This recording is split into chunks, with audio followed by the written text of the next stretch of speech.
Jeudi 17 avril, le Conseil d'État a pris une lourde décision, qui concerne encore une fois Cyril Hanouna.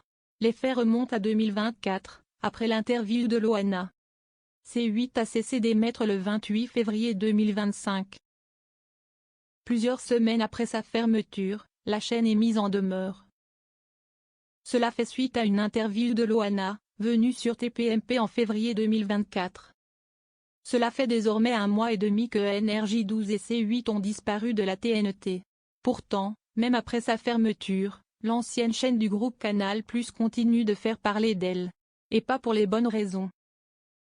Jeudi 17 avril, le Conseil d'État a pris une décision ferme concernant C8, suite à l'interview de Loana, une candidate de télé-réalité notamment connue pour avoir gagné la première saison de Loft Story, qui a eu lieu le 5 février 2024.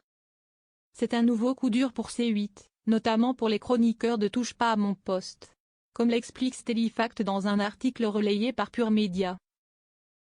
Le Conseil d'État a confirmé la demande de l'Autorité de régulation de la communication audiovisuelle et numérique, qui souhaitait une mise en demeure de la chaîne pour manquement à son obligation de respect de la dignité de la personne.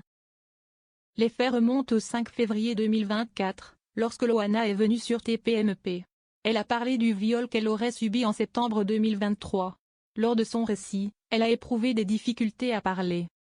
Cyril Hanouna et son équipe ne lui sont aucunement venus en aide et n'ont pas réagi face à sa détresse.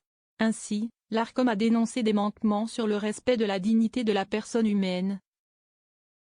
La retenue dans la diffusion d'images ou de témoignages susceptibles d'humilier les personnes et l'absence de complaisance dans l'évocation de la souffrance humaine.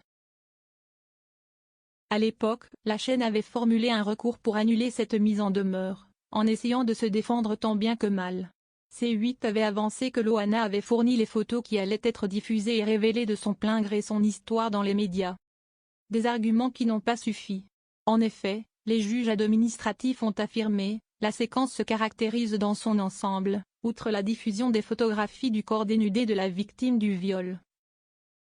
Par un enchaînement pressant de questions insistantes et extrêmement intimes posées à l'invité sur les circonstances particulièrement traumatiques de son agression, alors même qu'elle présentait des difficultés d'élocution marquées traduisant sa vulnérabilité. De plus, l'Arcom avait également déploré les propos des chroniqueurs, qui semblaient presque amusés de la situation. Un élément retenu par les juges qui ont affirmé, l'amusement et le scepticisme suscités parmi les chroniqueurs de l'émission par les troubles d'élocution de l'invité n'ont fait l'objet d'aucun recadrage ferme et aucune mesure n'a été prise par l'animateur pour permettre à l'invité de se ressaisir alors même que ces difficultés se sont matérialisées pendant plusieurs minutes.